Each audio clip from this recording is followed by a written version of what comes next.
Saudos, hoxe 21 de xullo, tras estas portas, o Pleno Municipal do Concello de Ourense aproba os primeiros orzamentos deste Concello en 5 anos. Uns orzamentos que sairán adiante coa inestimable colaboración do Partido Popular. Quen podía imaginalo? Un Partido Popular que se autodefine a sí mesmo como oposición, sen escachar coa risa nin nada. Un Partido Popular que está realizando o que algunhas fontes consultadas definen como papelón.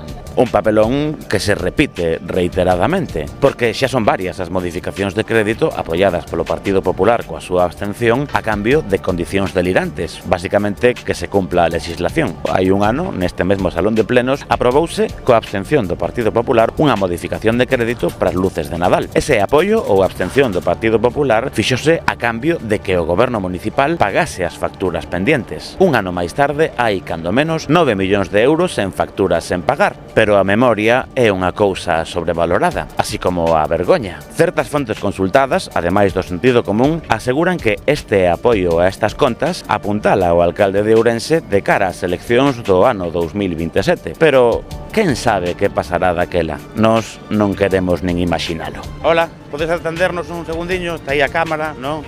Non nos atende, non? Non queren atendernos, oh! A traición. Hola Ana, bons días. Podes atenderme un segundinho, está a cámara grabando. Ides controlar o acordo co goberno municipal pros orzamentos? Pregunto porque, por exemplo, ano pasado no pleno por las luces de Nadal foi a cambio de que se pagasen as facturas pendientes e a día de hoxe hai 9 millóns de euros como mínimo de facturas pendientes. Ides facer algo para controlar o cumplimento do acordo co alcalde de Ourense, con Democracia Ourensana? Mire, vamos a ver, nós non fixemos ningún acordo, o que fixemos foi un compromiso para que evidentemente as cousas de Ourense saíran adiante. Aquí o único que se trata é de non obstaculizar e, por suposto, de seguir as cousas, que se faga un seguimento e que se cumpran as cousas. Vai haber un seguimento?